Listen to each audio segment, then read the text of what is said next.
যে কোনো ধরনের আওয়ামী লীগ সমাবেশে কি দাবিতে এখানে আসছেন আপনারা? হাসান ভাই, হাসান। আপনাদের দাবি কি? আমাদের দাবি হাসান ভাই, হাসান ভাই। আপনারা কি সমাবেশে আসছেন? সমাবেশে আসছেন, কি দাবি আপনাদের? আমাদের দাবি খালেদা জিয়া।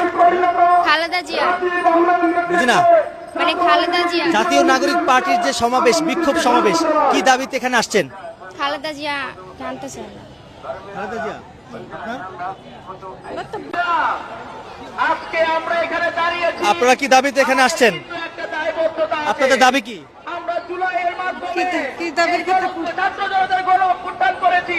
সেই গণ অভ্যুত্থানের পরে আজকে বাংলাদেশে কিছু দোসর আওয়ামী লীগকে পুনর্বাসনের চেষ্টা করছে। তো দর্শক দেখতে পাচ্ছেন এখানে খন্ড খন্ড মিছিল নিয়ে আসলে জাতীয় নাগরিক পার্টির নেতাকর্মীরা কিন্তু এখন অব্দি পর্যন্ত এই বাইতুল মুকাররমের যে দক্ষিণ গেট, সেই দক্ষিণ গেটে কিন্তু আসা শুরু করেছেন।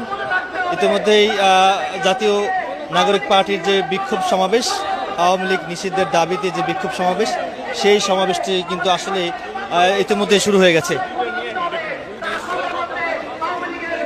দর্শক, আমরা আরো কয়েকজনের সঙ্গে কথা বলবো। আজকে জাতীয় নাগরিক পার্টির যে বিক্ষোভ সমাবেশ, কি দাবিতে এই বিক্ষোভ সমাবেশ, সেটি আসলে জানার চেষ্টা করবো। আমাদের সাথেই থাকুন।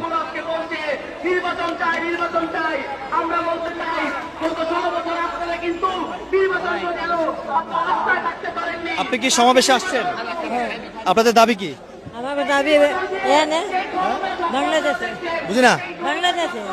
কি দাবিতে এখানে আসছেন আপনারা? ভাই নাম ভুলে গেছি, যে ভাই ভাষণ দিতে ওই ভাই।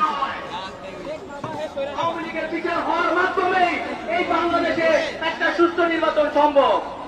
সংস্কার ছাড়া বাংলাদেশে কোনো দর্শক, নির্বাচন হবে আপনারা না। দেখতে পাচ্ছেন আমি এই মুহূর্তে আছি। আসছেন, কি দাবিতে আপনাদের দাবি কি?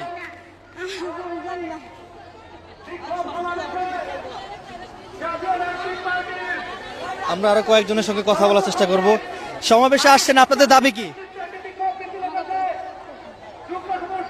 আমি তো কিছু করতে পারি না।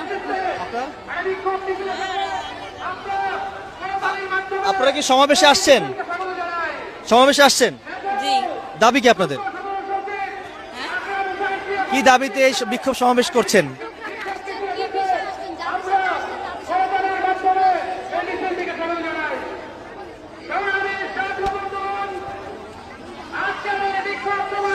দর্শক, আপনারা দেখতে পাচ্ছেন জাতীয় নাগরিক পার্টির বিক্ষোভ সমাবেশ থেকে সরাসরি যুক্ত করেছি গোলাপ